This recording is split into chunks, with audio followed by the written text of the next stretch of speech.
धेरैसो विद्यार्थीको एउटा क्वेरी के हुन्छ भने हामीले जन्मेदेखि जुन स्कुलिङ स्टार्ट गर्यौं त्यसपछि +2 ब्याचलर अथवा मास्टर गर्यौं खै कलेज स्कुलले त कहिले पनि तिम्रो बाको इन्कम के हो बैंक ब्यालेन्स के हो यस्ता कुरा त कहिले सोध्दैन भन्ने कुराहरू आउँछ। तर अस्ट्रेलियामा पढ्न जानलाई मात्र किन यस्तै इन्कमका कुरा देखाउनु पर्छ भन्ने कुरा आउँदछ भनेदेखि नेपालमा यदि तपाईँ एउटा निशुल्क शिक्षा बाहेक फर्मले पैसा तिरेर कतै पढ्दै हुनुहुन्छ भने तपाईलाई क्लेम बिल आउँछ। त्यो क्लेम बिल सरक लिएर तपाईले अभिभावकलाई दिनुहुन्छ र अभिभावकले त्यो पैसा तिर्नुहुन्छ, समस्या खतम। अथवा तिर्नु भएन भने चाहिँ त्यही किसिमको फलोअप हुन्छ।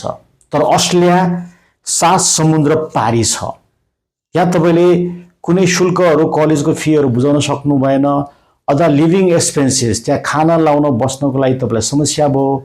त्यसै गरेर health insurance overseas student health coverage जुन छ त्यो तिर्नलाई पैसा भएन भने म नेपाल गएर लिएर तिर्छु अथवा तपाईको नेपालको प्यारेन्ट्सलाई यस कलेजले अथवा हेल्थ इन्स्योरेन्स कम्पनी अथवा अरु कुनै संस्थाले तपाईलाई कल गरेर पैसा लिन सक्ने सम्भावना छ त छैन।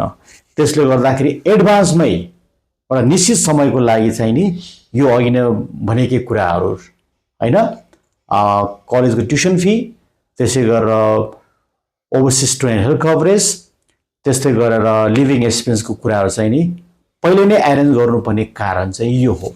बुझ्नु भयो त?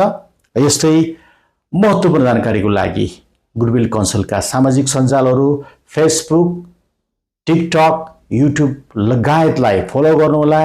कुनै क्वेरी छ भने सोध्नु होला। हामी सकेसम्म तपाईको क्वेरीजहरुको सही जवाब दिने प्रयास गर्नेछौं। धन्यवाद।